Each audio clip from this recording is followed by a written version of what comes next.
You mind if I steal your line and I say, I'm Lee, she's Hannah? Or do you want to use that line? No, I don't want to use Yeah. that. Are they my teeth? No. Okay.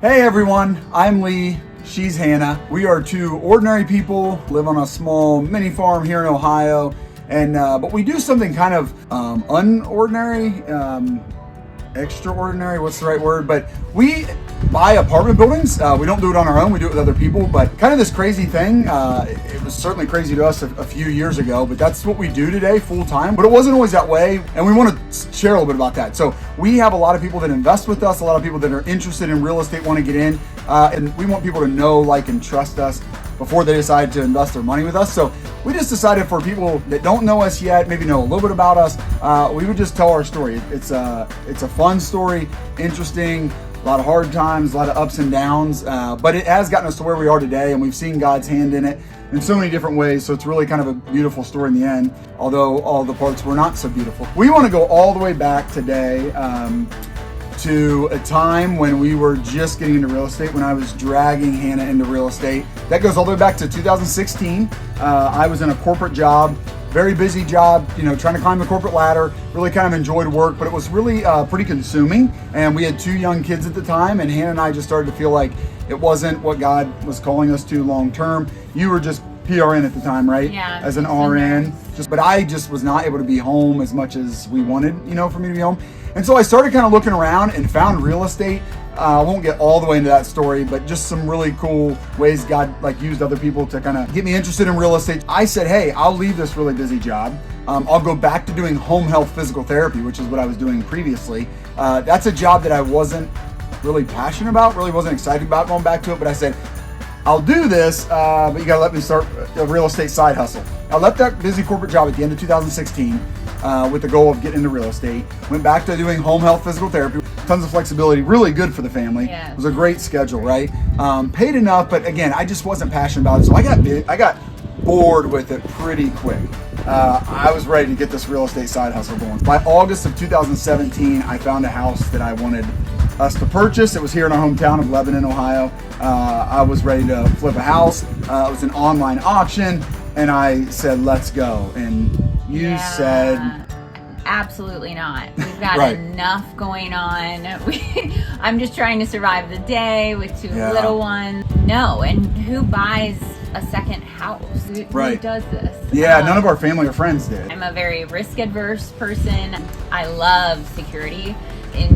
In saying that, I love doing what they say you should do. Yeah, and kind of what the crowd does. Yeah. Buying another house to flip and sell and risk a lot, which is not really on my... Yeah, I remember you saying to me, Lee, are you sure you know everything you need to know to be able to successfully flip a house? And my answer to you was like, well, Hannah, I know everything I can know without doing it. And I do think that's important. I mean, it's great. Hannah and I have been such a good balance, and you'll see that through our story. There's, again, there's beauty in why God put us together, even though it's very frustrating for both of us at times. It's great if in the couple, somebody is going to push forward and make you jump. Because at some point, you can't learn everything. Even today, if we were still sitting here studying today, we still wouldn't know everything there is to know about flipping if we hadn't ever flipped a house. Right. So we had to jump in. So I felt like I found the one. The problem was I found a horrible house. I mean, it was really rough. That's why we were able to get it. And hey, sometimes that's the way you get started. We got a tiny little house. It was small, on an acre and a half. Yeah. So nice little lot here in Lebanon. This is a good area. So we bought in a good location. We ended up using a HELOC to take it down, and we did have to use some of our savings, but our HELOC was almost big enough to do it. I didn't even know what that was at the time. I was like, we're doing what? Yeah, right. We jumped in, we got it. I bid more than I told you I was gonna bid, just a little bit. Just had to go a little bit beyond what I said our limit was. So we got that. and we were ready to jump in. I mean, going out there right off the bat with an inspector, things got interesting. We found out very quickly, maybe it was before the inspector came out, I think I went out, and the basement was just constantly flooding. So honestly, probably worse than that was the smell.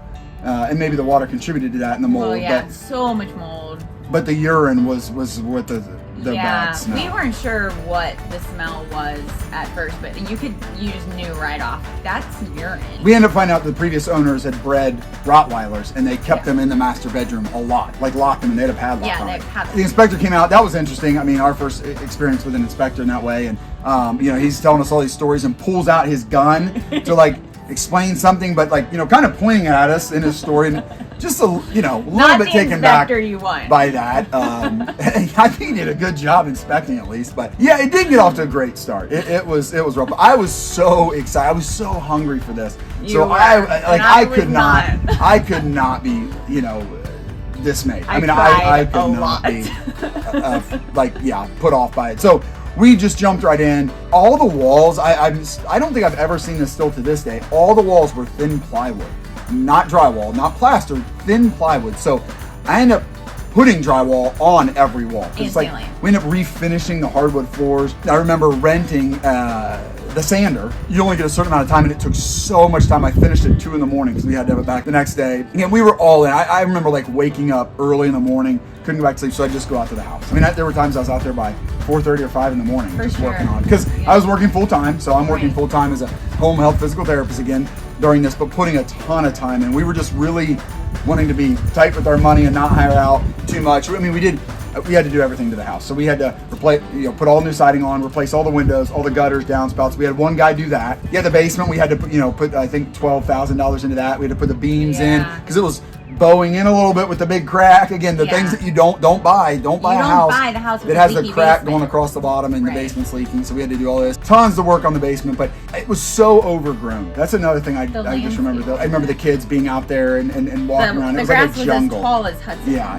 Complete remodel of the bathroom. There was just one bathroom. Completely remodeled it. Yeah. Did make it look really nice. Subway time and stuff like that. Same thing with the kitchen. The hardwood floor. Yeah. Your dad helped me a lot with that. Your dad helped me a lot with the kitchen because we hung all new cabinets. That's not something I'm skilled at. Yeah. Got rid of one of the doorways. New countertops. We built a peninsula. Yeah. I did the roof. Your best friend was in town with her husband, and he jumped up on the roof and helped me tear it off. And then hooking up the city water. Roofing by myself. That was a huge project. That was new to us. My cousin's husband helped with that. He's better with a backhoe than I am, but we did not rent a backhoe that was big enough, so it took forever. And then we had to fill it in by hand for the most part. People felt really sorry for us. Yes. and another part of it that was so hard because of the age of our kids, but really meaningful and gives us a lot of good memories were just having our kids out there with us. Hudson was 2 at the time. I think 1 going on 2 maybe. They were not ready to be out there. On my good days, I would be like, okay, we're going to go out there and we're going to cheer on your dad and we're going to help out. Yeah. We'd pick up donuts on the way, and then we'd get there, and then what would happen with Hudson? Yeah. Well, the one time you guys brought out, your dad was working with me, I think, and so you guys brought out McDonald's or something. Well, I just remember Hudson had his cheeseburger, he was eating it, but he dropped it in a bucket where we had drywall mud or grout or something in a bucket of water. So he dropped it, so it's gone. His cheeseburger's gone. And a 2-year-old screaming. And then, of course, you're rewiring stuff, and so we had outlets open. So I remember he shocked himself on an outlet. He's crying about that. Oh, yeah. Got over that. And then, we're trying to talk. I think maybe you were trying to do some work with me. Yeah. Just trying to get involved. And we hear banging. By the time I come in, he had already fallen. He was banging on a paint can. But by the time I got in there, he had tripped over a ladder and fell back, and the hammer landed right beside his head. So it was after a few things like this. Absolutely. Where you would be like, all right, we're out of here. We're leaving. It doesn't work. Get him in the car. It doesn't work. So it was a lot. It was so much. I tracked my hours. I just wanted to see. This was our first, and I easily over 500 hours by the end of it. And that's not including everybody else that helped us so much. Flips are cool. You do get to take something from looking horrible. Ours really did look bad to something that you're really proud of, and somebody's going to make a really good home out of it. And that's a part of it. It was kind of planting that seed for us of seeing something, kind of the beauty from ashes kind of feel of just making something really nice for someone else. And Yeah, we get to do that now more today. We decided to list it ourselves. The very first one came out and offered us full price, and we took it. By that point, we were just like, we were so nervous. Mostly yourself. I was very nervous. Very nervous that we weren't going to make any money, and a full price offer meant we were going to do. I thought we were going to lose that house and our own house. Yeah, right. Be on the street, living with your parents or something. But yeah, so this was like, oh my gosh, like this just worked. We just did it. We were going to make some money. So we took that offer. I think at the end of the day, the numbers, we bought it for like right around $75,000. We put right around $75,000 into it. So we were into it for $150,000, and then we sold it for like $190,000, $10,000 out or whatever, commissions and different things. We made about $30,000. So the good was that we made money. So I kept telling people, I felt like, all right, a big part of this for me was proving to Hannah that real estate is the way to go. Like it's the bee's knees. It's all that we need. It's this whole other life. Yeah, it's like magic. It's amazing. So I was like, I got to show Hannah we can make money at real estate. Like we're not going to lose money. We're not going to lose our house. We're not going to lose our kids. We can make money at real estate. But also, I mean, this is important to both of us. Like it's going to be a better life. Like we're going to have more time freedom. And I was telling you all about passive income and all this and stuff. I don't know what that was. So the good was that we did make money, but the bad was that it definitely did not improve our life. Would you add anything to like the good and the bad of it? Yeah, I think for the good it's just that we didn't lose our house, our own home for me. But no, it taught us a lot. Like I said, it planted the seed for what God had in store for us later on. Yeah. And that I can see in hindsight. At the time, I was one and done. Yeah, right. We're not doing that again. What I think God gave us like this great picture that, hey, we had a really busy job that we felt like, man, this isn't the best fit for our family. Let's go to a job that's not so busy, has more flexibility, better fit for our family. But then we took a big pay cut to be able to do that. And I was anxious to do that because I felt like there's so much more upside in real estate, so we were gonna make it back. Then we add a flip on top of our, like a good job, a flexible job, and we're right back where we were. And we just made the same amount of money. So really what it was I just traded my time differently for the same amount of money.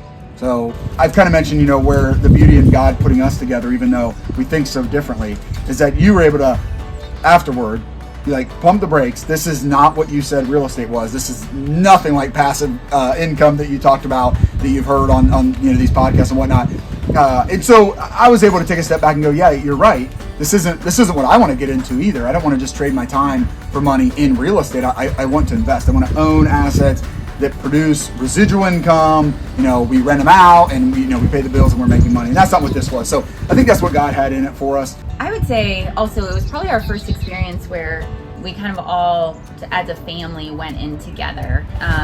Even Hudson, at 2 years old, kind of, okay, we're a team in this. And, the kids and I would go out there and do what we could. And then we'd set them up with, blankets and suckers and coloring books. And they would just hang out and help, where they could. Then we'd have them paint a little bit here and there. But so that was our first probably introduction of that, not just even for our kids but for us, right? In this whole, this life, God designed this and gave us each other to be a team in this life. Well, you always talk about an integrated lifestyle, and this was our first taste of that. We're like, it's not just dad going off to work and everything I do at work has nothing to do with the family and you're not involved in it. I come home and tell you all about it, but that's it. Well, this was like, dad's going to work, hey, let's go join him. And in whatever capacity, because you and I, you did end up agreeing with me before we started this. I didn't totally drag you into it. That we felt like God was calling us to this journey and into real estate. We didn't know what that meant at the time. Especially me and the way I lead us, like, let's take the first step. Let's just take a step and see what happens. In that, we saw like, okay, I think this is what God is calling us to, but let's maybe take a slight turn here. So it's in real estate. We don't know what God has in store for us, but we're just going to keep taking steps in faith. And I think that'll be the next episode. Is how we did kind of take a slight bend, because again, for us, flipping's not investing. This isn't quite where we see our family going, because it's just a different way to trade time for money. Right. And we're looking for more like time freedom. Yeah. So after the flip, Hannah was ready to call it one and done. Right, one and done, and I could not wait for the next one. So, we did take some time to discuss that with each other, pray about it, and come and butt heads a little bit. And we're going to tell you all about on the next episode who ultimately won that argument and was able to drag the other one into the next deal. So join us next time.